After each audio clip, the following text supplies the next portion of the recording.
कल हम क्या क्या डिस्कस किए थे। हमने शुरू किया था शब्द प्रमाण से। पहले हमने देखा कि अनुमान और प्रत्यक्ष प्रमाण के साथ कुछ ना कुछ त्रुटियां हैं। चार तरह के दोष हैं जिनसे हम कंप्लीट या फुल नॉलेज नहीं प्राप्त कर सकते। और फिर हमने देखा कि एक तरीका है जिससे हम कंप्लीट नॉलेज या पूर्ण ज्ञान जो है वो प्राप्त कर सकते हैं, एब्सोल्यूट नॉलेज जिसको बोलते हैं। उसके बाद रिलेटिविटी नहीं रहती। तो साइंस या अगर प्रत्यक्ष या अनुमान प्रमाण की बात करें तो इनमें हम लोग रिलेटिव नॉलेज हमको मिलता है, हमको पूर्ण ज्ञान नहीं मिलता। रिलेटिव का मतलब है किसी ने कुछ ज्ञान दिया और उसके आधार पर हम लोग कुछ और बताते हैं। जैसे हमने देखा था सबसे पहले जो थ्योरी आई थी, एटॉमिक थ्योरी, राइट। रदरफोर्ड की थी या किसी और की थी। तो सबसे पहले डाल्टन की एटॉमिक थ्योरी आई। उसके बाद रदरफोर्ड ने नाभिक की खोज की और उसके बाद नील्स बोर ने उस थ्योरी को भी फेल कर दिया। तो ये रिलेटिव ट्रूथ है। एक किसी ने कुछ कहा, उसके आधार पर हम कुछ बोल रहे हैं। तो हम लोग अपने नॉलेज से, हम लोग अपने बल पर सिर्फ और सिर्फ रिलेटिव नॉलेज ही प्राप्त कर सकते हैं। हम लोग जो पूर्ण ज्ञान है उसको कभी प्राप्त नहीं कर पाएंगे इन चार दोषों के कारण। तो ये चीज हमने देखी। उसके बाद हमने देखा कि किस प्रकार वैज्ञानिकों का जो गलत रिसर्च है वो बड़े बड़े डिजास्टर में परिवर्तित हो गया, बड़ी बड़ी गलतियों में परिवर्तित हो गया, जिससे बहुत लोगों का नुकसान हुआ। उसमें हमने कुछ उदाहरण देखे, जैसे प्लेग का उदाहरण। तो प्लेग फैल फैल तो चूहों की वजह से रहा था, लेकिन वैज्ञानिकों ने कहा कि ये बिल्लियों की वजह से फैल रहा है। तो उसकी वजह से बिल्लियां मरवा दी गई और फिर चूहे बढ़ते गए और प्लेग भी बढ़ता गया। तो अधूरा ज्ञान जो है वो खतरनाक होता है। और उसके बाद हमने देखा था कि आजकल मॉडर्न सोसाइटी में सब लोग यही सोचते हैं कि अगर किसी के पास पैसा है या कंफर्ट है तो हम लोग खुश रह सकते हैं। तो पैसा या कंफर्ट जरूरी है, वो एक एस्पेक्ट है सुखी रहने का। लेकिन उसके अलावा भी कुछ चीज है, कोई चीज है जो सुखी बनाती है। सिर्फ पैसा और कंफर्ट किसी को सुखी नहीं बना सकता। तो उसके भी हमने उदाहरण देखे थे। उसके बाद हमने देखा था कि फिर कैसे इस जीवन में जिया जाए। हम, ये भी हमारी मशीन है, शरीर भी एक मशीन है और ये पूरा ब्रह्मांड भी एक मशीन की तरह है। तो किसी मशीन का उपयोग करना है तो उसका मैनुअल आवश्यक है, और उसका मैनुअल है वेद। तो फिर हमने वैदिक प्रोसेस ऑफ लर्निंग देखा था कि किस प्रकार वेदों में ज्ञान का अर्जन किया जाता है। जैसे कॉलेज, कोई ऑथराइज्ड कॉलेज होता है, उसी प्रकार वैदिक प्रोसेस में परंपरा या संप्रदाय होता है। और फिर कॉलेज में प्रोफेसर्स होते हैं, तो वैदिक प्रोसेस में गुरु होते हैं। और कॉलेज में ऑथराइज्ड बुक्स होती हैं, तो वैदिक टेक्स्ट जो होता है वो वैदिक प्रोसेस में होता है, जैसे भगवत गीता, श्रीमद् भागवतम, ये पुस्तकें। तेने ब्रह्म हृदय आदि कवये मुह्यन्ति यत् सूर्याय। तो ये श्रीमद् भागवतम का पहला ही श्लोक है जिसमें व्यासदेव लिखते हैं कि जो वैदिक नॉलेज है वो सबसे पहले ब्रह्मा जी को दिया गया था भगवान के द्वारा।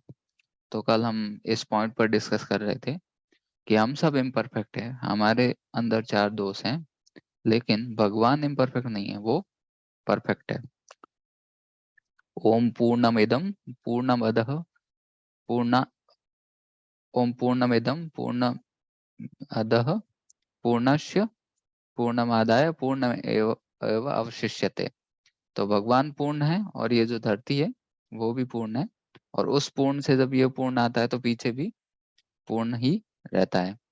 तो जो भगवान है वो पूर्ण है, उनमें चार तरह के दोष नहीं है।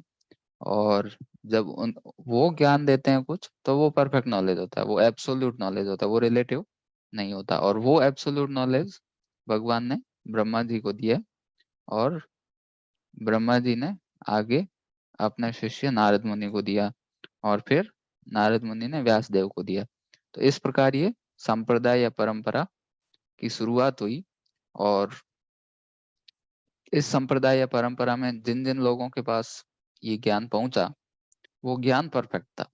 वो लोग परफेक्ट नहीं थे, लोगों में इम्परफेक्शन थी, लेकिन चूंकि ये जो ज्ञान है वो पूर्ण से आ रहा है, क्योंकि ये जो ज्ञान है वो परफेक्ट आदमी से आ रहा है, भगवान से आ रहा है, इसलिए वो जो ज्ञान था वो उनके पास पूर्ण था। तो इसको बोलते हैं शब्द प्रमाण। किसी के पास ज्ञान है और उस ज्ञान को प्राप्त करना, ये शब्द प्रमाण है, और उस तरीके से ही हम लोग परफेक्ट नॉलेज या पूर्ण ज्ञान को प्राप्त कर पाएंगे, उसके अलावा कोई और तरीका नहीं है। This Vedic wisdom came down in disciplic succession through a chain of gurus from the beginning of creation. जब सृष्टि की शुरुआत हुई तो ब्रह्मा जी को ये ज्ञान मिला भगवान श्री कृष्ण से, और फिर ब्रह्मा जी ने अपने शिष्य को दिया, फिर वो शिष्य गुरु बने और उन्होंने अपने शिष्य को दिया। तो इस प्रकार पूरी चेन बन गई, इस प्रकार पूरा ये परंपरा बन गई, संप्रदाय बन गया, और उस संप्रदाय में हम लोग भी ज्ञान प्राप्त कर सकते हैं और पूर्ण ज्ञान प्राप्त कर सकते हैं। 5,000 years ago, Vyasadeva, a literary incarnation of God, recorded all the Vedas in writing for the benefit of people in Kali Yuga. तो 5,000 साल पहले क्या हुआ, व्यासदेव प्रकट हुए और व्यासदेव ने सारे वेद जो थे वो लिख दिए। तो पहले लिखित रूप में नहीं होता था, पहले गुरु जो है वो शिष्य को सुनाता था, और शिष्य श्रुतिधर होते थे। श्रुतिधर मतलब गुरु के द्वारा कही गई वाणी को याद कर लेते थे वो। एक बार गुरु बोलते थे और शिष्यों को याद हो जाता था। तो द्वापर युग और त्रेता युग, इन सब युगों में जो बुद्धि होती थी मनुष्य की वो ज्यादा विकसित होती थी, लेकिन कलयुग में मंदा सुमंद मतयो मंद भाग्य ही उपद्रता। तो श्रीमद् भागवत में लिखा गया है कि जो कलयुग के लोग हैं उनकी बुद्धि जो है वो मंद होगी, वो लोग ज्यादा चीजें याद नहीं रख पाएंगे। तो पिछले वीक मंगलवार को हम लोगों ने सुबह क्या ब्रेकफास्ट किया था वो भी हम लोगों को याद नहीं होगा। तो यही प्रॉब्लम है, हम लोगों की जो मति है वो कमजोर है, इसलिए व्यास देव ने इन वेदों को लिख दिया ताकि लोग कम से कम पढ़ के पता कर सके कि क्या है गॉड्स नॉलेज जी के। तो कलयुग के लोगों के लिए व्यास देव ने ये लिख दिया। तो वैदिक नॉलेज को डिवाइड किया गया है श्रुति और स्मृति में। श्रुति मतलब जो चीजें सुनकर याद रखी गई, और स्मृति मतलब जो चीजें याद रखी गई दिमाग में। तो सुनकर जो चीजें लिखी गई उनमें है वेद, उपवेद और वेदांगाज, और स्मृति जिसको याद रखा जा गया, पहले सुना गया और फिर उसको याद रखा गया, तो वो ये सब है तंत्राज, पंचतंत्राज, पुराणाज, इतिहासाज और सिक्स दर्शनाज। तो ये सब स्मृतिज हैं। तो स्मृति और श्रुति ये दो वैदिक नॉलेज के अंग हैं, और इनको फिर अलग अलग भागों में विभाजित किया गया। वेद को भी अलग अलग भागों में संहिताज, ब्राह्मणाज, अरण्यकाज और उपनिषद, इन सब में विभाजित किया गया। तो ये वैदिक नॉलेज जो है वो व्यासदेव ने लिख दिया। तो सबसे पहले हमने देखा था 6 blind man and 1 wise man story. तो हमने क्या देखा था, उसमें 6 अंधे व्यक्ति थे जो लड़ रहे थे, हाथी ऐसा होता है, हाथी वैसा होता है, क्योंकि उन्होंने 6 अलग अलग हाथी के अंगों को पकड़ा था। कोई बोल रहा था हाथी सांप की तरह होता है, कोई बोल रहा था रस्सी की तरह होता है, कोई बोल रहा था तीर की तरह होता है। तो सब लोग झगड़ रहे थे। क्यों झगड़ रहे थे? क्योंकि वो अपने बल के आधार पर, अपने इंटरेक्शन जो हाथी के साथ उन्होंने इंटरेक्ट किया उसके आधार पर वो समझने की कोशिश कर रहे थे कि हाथी कैसा होता है। तो सब लोगों के अलग अलग आइडियाज थे, लेकिन अगर उनको वास्तव में हाथी के बारे में जानना है तो उनको क्या करना चाहिए? उनको एक सिंपल चीज करनी चाहिए। उनको एक किसी ऐसे व्यक्ति के पास जाना चाहिए जिनकी आंखें हैं, जो देख सकता है, और उससे पूछना चाहिए कि हाथी कैसा होता है। तो वो आदमी उनको समझा देगा कि हाथी ऐसा होता है, हाथी का पैर जो है वो पेड़ के तने की तरह है, हाथी की जो पूंछ है वो रस्सी की तरह, हाथी का सूंड सांप की तरह है। तो वो पूरी चीज उनको समझा सकता है और वो सब लोग नॉलेज प्राप्त कर सकते हैं। तो अपने बल पर अंधे व्यक्ति कभी नहीं समझ पाएंगे हाथी कैसा होता है, क्योंकि सब लोग आपस में लड़ते रहेंगे, कोई बोलेगा हाथी ऐसा होता है, कोई बोलेगा हाथी वैसा होता है। लेकिन अगर किसी दिखने वाले व्यक्ति को पूछेंगे तो वो अवश्य बता देगा हाथी कैसा होता है। तो वो शब्द प्रमाण है। जिस व्यक्ति को दिख रहा है वो जब इन अंधे व्यक्तियों को बता रहा है तो वो शब्द प्रमाण है। और पहले ये क्या कर रहे थे? पहले ये अपने इंद्रियों के आधार पर, प्रत्यक्ष प्रमाण के आधार पर पता करने की कोशिश कर रहे थे, प्रत्यक्ष और अनुमान के आधार पर, कि हाथी कैसा होता है। तो प्रत्यक्ष और अनुमान जो प्रमाण है वो त्रुटिपूर्ण है, लेकिन शब्द प्रमाण जो है वो परफेक्ट है। तो ये लोग हाथी के लिए लड़ रहे थे। और आजकल जो अलग अलग गुरु है वो भगवान के लिए लड़ते हैं। वो बोलते हैं कि भगवान ऐसे होते हैं, कोई बोलता है भगवान वैसे होते हैं, कोई बोलता है भगवान होते ही नहीं है, कोई बोलता हम सब भगवान हैं, कोई बोलता मैं भगवान हूँ, और कोई बोलता है ब्रह्मा जी भगवान है, कोई बोलते हैं शिव भगवान है, कोई बोलते हैं इंद्र भगवान है, कोई बोलते हैं अल्लाह भगवान है, कोई बोलते हैं जीसस भगवान है। तो सब लोग भगवान की अलग अलग अंडरस्टैंडिंग को लेकर बैठ गए हैं, और सब लोग अपने अपने मत पेश करते हैं। लेकिन कोई जाकर वेद को नहीं पूछ रहा है, कोई जाकर माता को नहीं पूछ रहा है। हमने कल देखा था माता माता का कंपैरिजन वेद से किया गया है। पिता को जानने के लिए किसके पास जाना चाहिए? माता के पास। इसलिए भगवान को जानने के लिए वेद के पास जाना चाहिए। तो कोई वेदों में झांक कर नहीं देख रहा है कि वास्तव में भगवान कौन है, या फिर कोई सही संप्रदाय में आए हुए गुरु से नहीं पूछ रहा है कि भगवान कौन है। और अपने ही बुद्धि के आधार पर, अपने ही बल के आधार पर सब लोग भगवान को समझने की कोशिश कर रहे हैं, प्रत्यक्ष और अनुमान प्रमाण के आधार पर। तो वो कभी संभव नहीं है। अगर भगवान को समझना है तो शब्द प्रमाण का उपयोग करना पड़ेगा, क्योंकि वही तरीका है परफेक्ट नॉलेज को प्राप्त करने का। तो ये स्टोरी थी, हमने देखी थी। उसके बाद हमने 3 तरीके देखे ज्ञान प्राप्त करने के: प्रत्यक्ष प्रमाण, अनुमान प्रमाण और शब्द प्रमाण। उसके बाद 4 defects lead to imperfect knowledge, 4 दोष जो हमारे ज्ञान को अपूर्ण रखते हैं। और उसके बाद हमने देखा साइंटिफिक रिसर्च, जो जिनकी वजह से बड़े बड़े डिजास्टर्स हो गए। और फिर हमने देखा Vedas offer perfect and complete knowledge. Veda जो है वो पूर्ण ज्ञान देते हैं, क्योंकि वो भगवान द्वारा स्वयं बोले गए हैं, इसलिए। और भगवान परफेक्ट है। तो जो नेक्स्ट सेशन है वो है practical Vedic solutions to problems of life.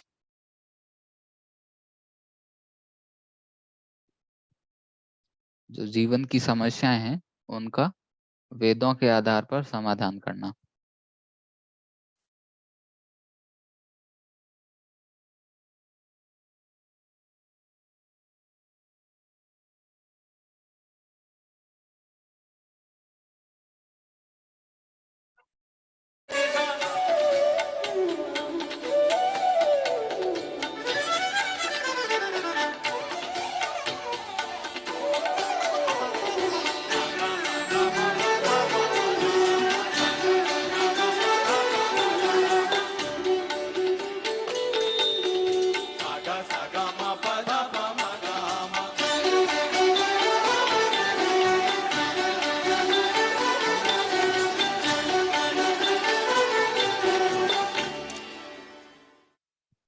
Practical Vedic solutions to problems of life.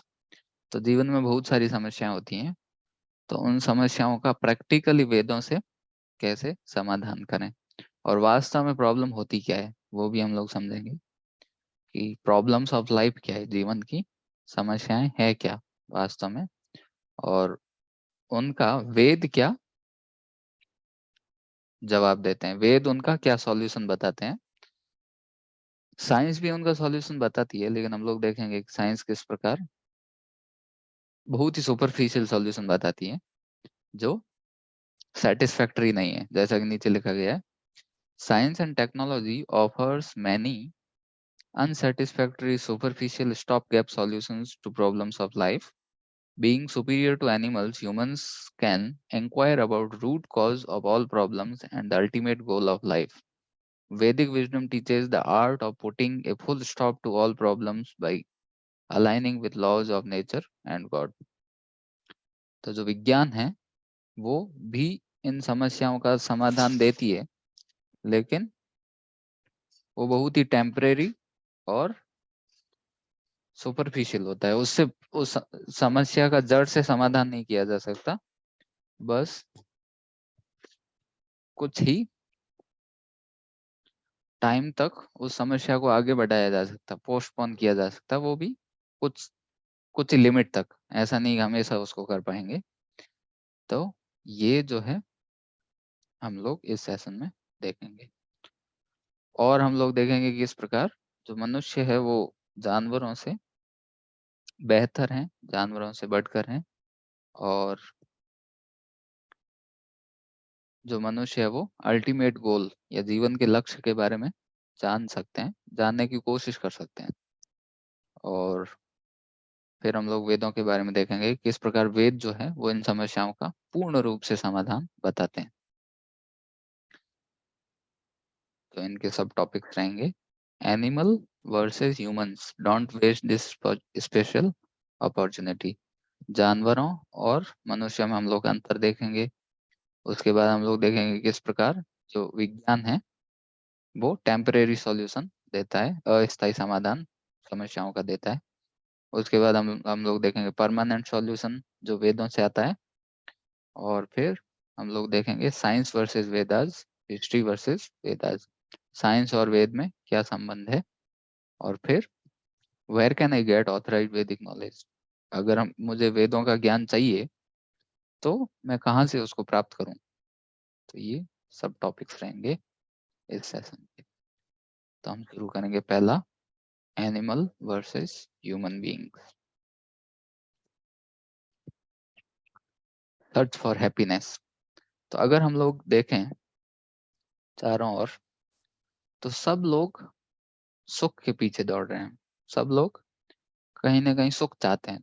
कुछ भी कर रहा है व्यक्ति, अगर कोई जॉब कर रहा है, कोई जॉब नहीं कर रहा है, सब लोग सुख के लिए ही कर रहे हैं। कोई पढ़ाई कर रहा है तो वो सुख के लिए कर रहा है ताकि वो भविष्य में सुखी रहे। कोई पढ़ाई नहीं कर रहा है तो वो भी सुख के लिए कर रहा है ताकि वो अभी सुखी रहे। तो ऐसा कोई एक्शन नहीं है जो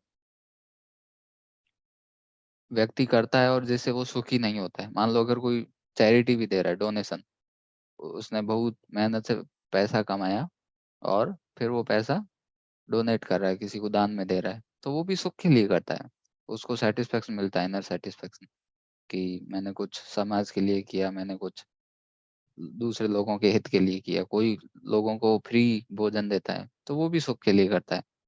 और कोई तपस्या करता है तो वो भी सुख के लिए करता है ताकि उसका उसको अगला जो जीवन है वो अच्छा मिले, अगले जीवन में वो बहुत बड़ा आदमी बने या स्वर्ग लोक में जाए। तो सब लोग सुख के पीछे दौड़ रहे हैं। ऐसा कोई उदाहरण आपको नहीं मिलेगा जहां पर व्यक्ति कोई कार्य कर रहा है लेकिन उसमें उसका सुख इन्वॉल्व नहीं है। तो ऐसे बहुत रेयर केस में हमको उदाहरण मिलेंगे या मिलेंगे ही नहीं। तो सब लोग सुख के पीछे दौड़ रहे हैं। कोई लोग स्पोर्ट्स में सुख ढूंढते हैं, कोई क्रिकेट खेलता है सुख के लिए, कोई क्रिकेट मैच देखता है किसके लिए, सुख के लिए, एंजॉयमेंट के लिए। तो ये सब सुख के लिए करते हैं। और लोग नशे करते हैं, राइट, ड्रग्स लेते हैं, शराब पीते हैं, सिगरेट पीते हैं। क्यों पीते हैं? सुख के लिए।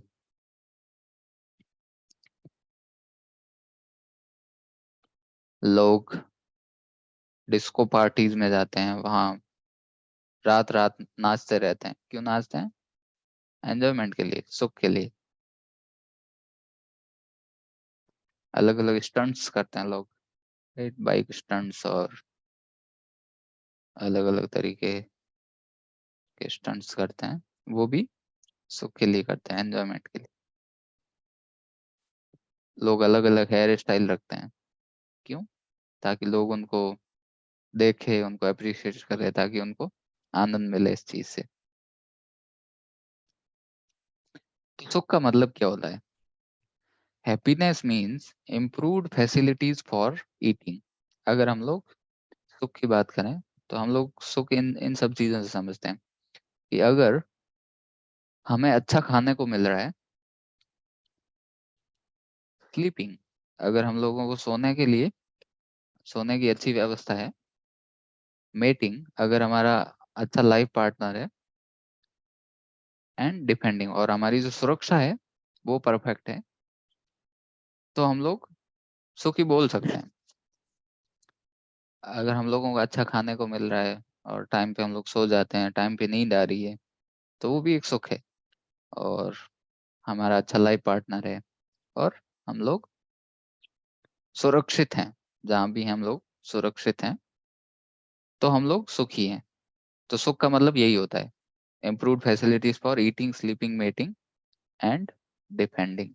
तो अब आप बोलोगे कि जॉब जो है वो भी सुख का कारण है। तो जॉब हम लोगों को मिलती है ताकि हम लोग ये सब कर सकें, अच्छे से खा सकें, अच्छे से सो सकें, अच्छे से मेट कर सकें, and अच्छे से डिफेंड कर सकें, खुद को सुरक्षित रख सकें। तो हम लोग पैसा खाते नहीं है, खाना हमको भोजन ही है। तो हम लोग पैसा इसलिए कमाते हैं ताकि ये सब चीजें हम लोग कर पाए, ये सब जो फैसिलिटीज है वो हमको मिल सके। लोग बड़े बड़े बंगलो बनाते हैं, राइट, पैसा इकट्ठा करके बहुत बड़ा घर बनाएंगे, क्यों?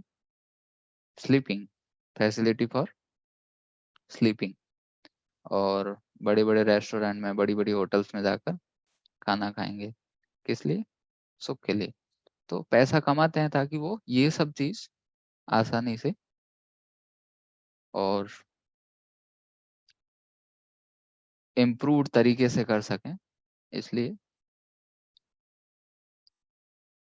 इसलिए वो पैसा कमाते हैं। और यही सुख का, यही 4 तरीके हैं जो इम्प्रूव करके कोई सुखी रह सकता है। तो eating, sleeping, mating and defending, ये 4 जो तरीके हैं ये सुख का कारण है।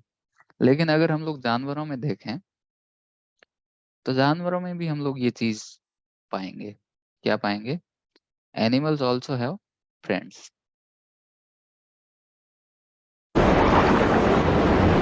The banks of the River Nile. These waters and banks are very dangerous. Many dangers have to be faced in order to raise young here.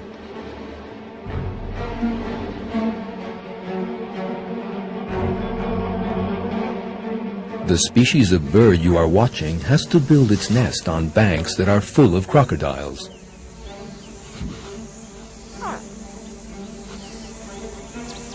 तो ये जो पक्षी है इसको घोंसला बनाना है, और ये नदी के किनारे पर घोंसला बनाता है, लेकिन वहां पर बहुत सारे मगरमच्छ रहते हैं और खतरा रहता है कि वो आके अंडों को खा जाएंगे। It moves very slowly and tries to avoid attracting the crocodile's attention.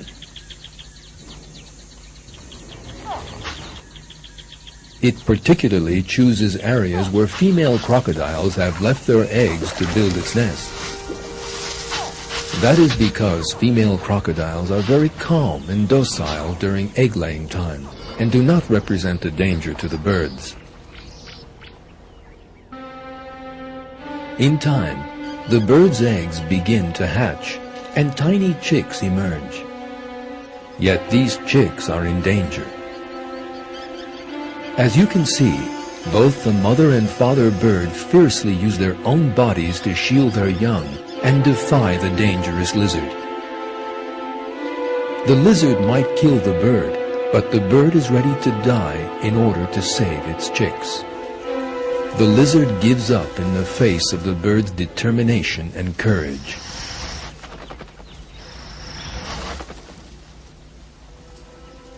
Things change when a hungry and aggressive male crocodile approaches the nest.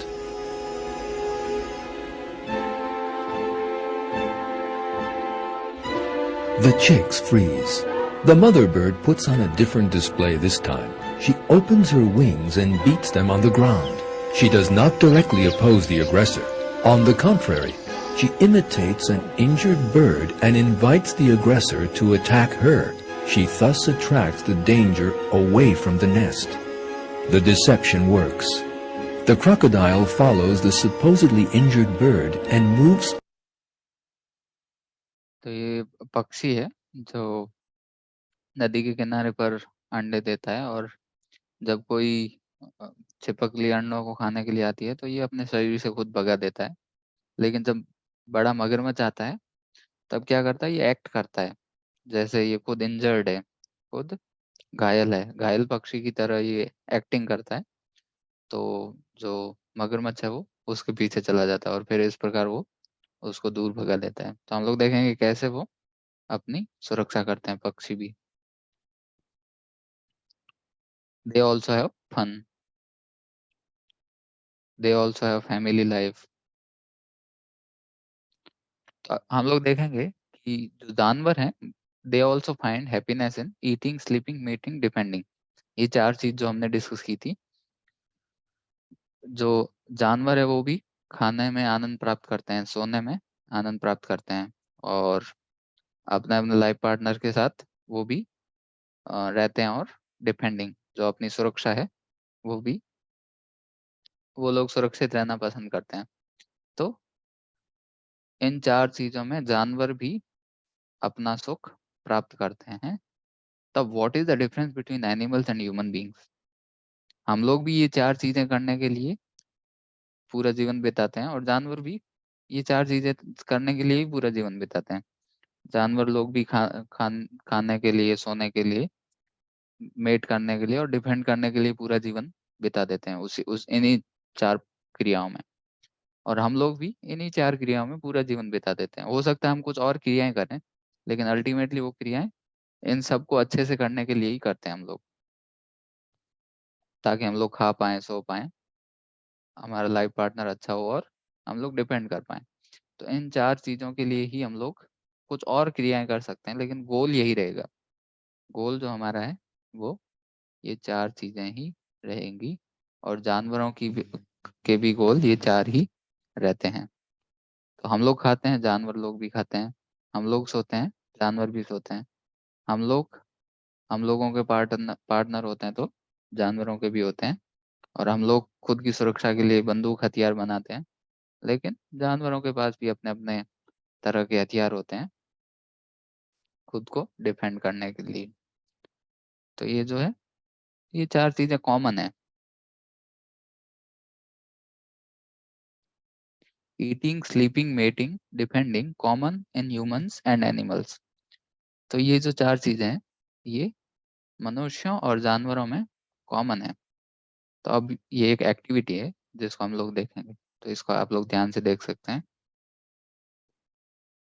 ये क्या है? ये एक बाज है जो बहुत ऊपर उड़ता है। और इसकी खासियत क्या है, इसकी स्पेशलिटी क्या है?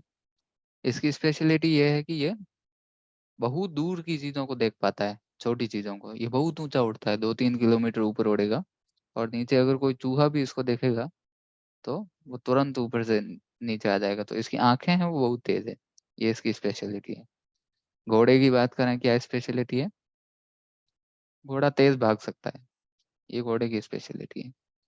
अगर कुत्ते की बात करें तो कुत्ते की भी कुछ स्पेशलिटी, वो सूंघ सकता है जो हम नहीं सूंघ सकते। तो सूंघने की जो क्षमता है इसकी वो बहुत तेज होती है। अगर हाथी की बात करें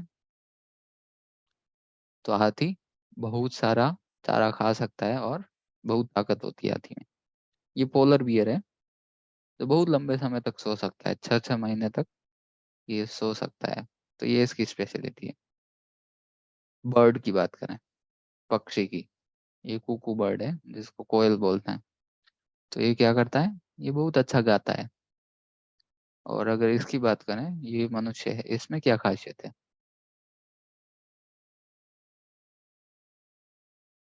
इसमें तो कुछ खासियत दिख ही नहीं रही। हाँ, थोड़ा बुद्धिमान है, थोड़ा बुद्धिमान इन सबसे ज्यादा है, लेकिन अपनी बुद्धि का उपयोग किस लिए कर रहा है? ईटिंग, स्लीपिंग, मेटिंग, डिपेंडिंग के लिए ही कर रहा है। तो मनुष्य में क्या खास है, सोचने की बात है। हम लोग बोलते हैं कि मनुष्य जो है वो जानवरों से अच्छा है, हम लोगों को ऐसा पता है। लेकिन क्या वो हाथी जितना खा सकता है? क्या वो पोलर बियर जितना सो सकता है? तो मनुष्य में खास क्या है? उसमें बुद्धि है, लेकिन उसका उपयोग वो खाने पीने के लिए ही कर रहा है। In eating, sleeping, mating, and depending, animals have rational power and intelligence. Animals are better than human beings. अगर eating, sleeping, mating, depending की बात करें तो जो जानवर हैं वो कहीं ज्यादा अच्छे हैं मनुष्यों से। जानवर जो है वो बहुत ज्यादा खा सकते हैं, बहुत ज्यादा सो सकते हैं, मेट कर सकते हैं, खुद को डिफेंड कर सकते हैं। मनुष्य जितना नहीं कर सकता उतना वो लोग कर सकते हैं। If animals have so many special skills, then who is superior, human beings or animals? अब जानवरों के पास अगर ज्यादा स्किल्स हैं, जानवरों के पास ज्यादा कलाएं हैं ईटिंग, स्लीपिंग, मेटिंग, डिपेंडिंग के लिए, तो कौन ज्यादा बड़ा हुआ? मनुष्य सुपीरियर है या जानवर? लग तो ऐसा ही रहा, जानवर ज्यादा सुपीरियर है, क्योंकि वो अच्छे से खा सकते हैं, अच्छे से सो सकते हैं। जितना मनुष्य नहीं कर सकता उतना जानवर लोग कर सकते हैं ईटिंग, स्लीपिंग, मेटिंग, डिपेंडिंग में। और प्रसन्नता हम लोग भी उन्हीं चीजों में ढूंढते हैं और जानवर भी उन्हीं चीजों में ढूंढते हैं। और जब जानवर उन चीजों को अच्छे से कर रहे हैं तो क्या जानवर हमसे बेहतर है? क्या जानवर हमसे सुपीरियर है? Western countries have reached summit of material advancement. अगर हम लोग पाश्चात्य देशों की बात करें तो वहां पर बहुत भौतिक एडवांसमेंट हुआ है, बहुत बड़ी बड़ी बिल्डिंग्स हम लोग देखेंगे और तरह तरह की चीजें देखेंगे। बहुत बड़े बड़े लग्जरियस हाउसेस हम लोग देखेंगे, स्काई स्क्रैपर बिल्डिंग्स देखेंगे, जेट प्लेन्स देखेंगे अलग अलग तरह के, और कम्युनिकेशन टेक्नोलॉजी लेटेस्ट उसको देखेंगे। Is human being only a two legged sophisticated deluxe edition of animals? क्या मनुष्य सिर्फ दो पैर का एक सोफिस्टिकेटेड जानवर है? और is he anyway superior to animals? तो ये प्रश्न उठता है कि हालांकि एडवांसमेंट तो हमने बहुत कर दिया है, लेकिन गोल उसका वही रहता है, ईटिंग, स्लीपिंग, मेटिंग, डिपेंडिंग, जो जानवर हमसे बहुत ज्यादा बेहतर कर देते हैं। तो क्या हम लोग किसी तरीके से जानवरों से ऊपर हैं, या हम लोग भी दो पैर के जानवर हैं जो कोट सूट पहनते हैं और बेड पर सोते हैं? जानवर बाहर सो जाते हैं, हम लोग बेड पर सोते हैं। तो ये प्रश्न है। In spite of all this advancement,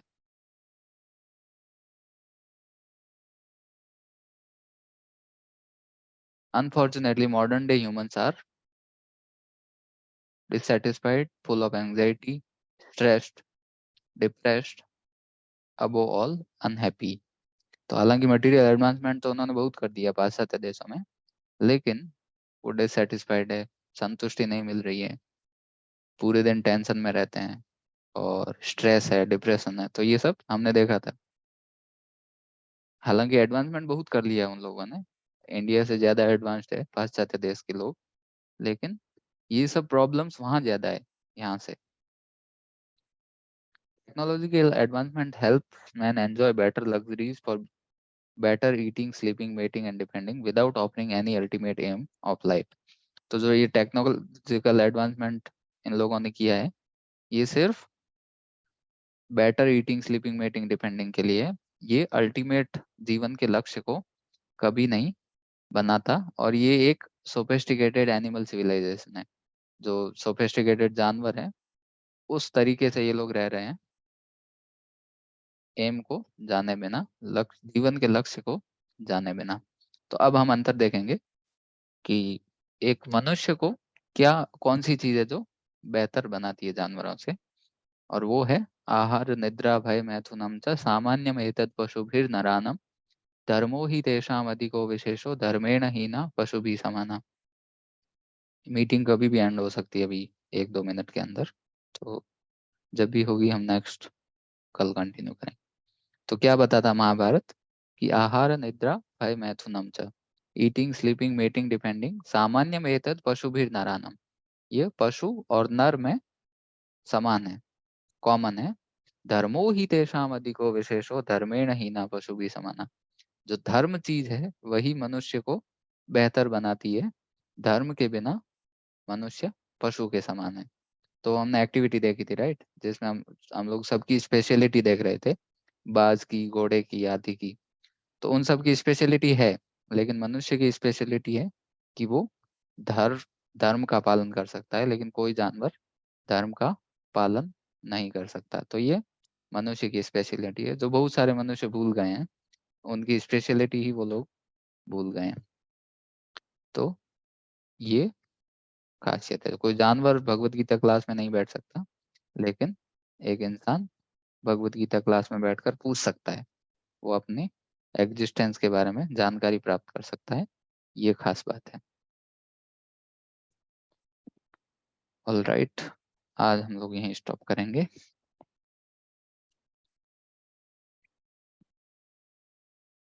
अगर आपके दिमाग में कोई प्रश्न है तो कल के लिए तैयार रख सकते हैं। अब हम चैंटिंग शुरू करेंगे।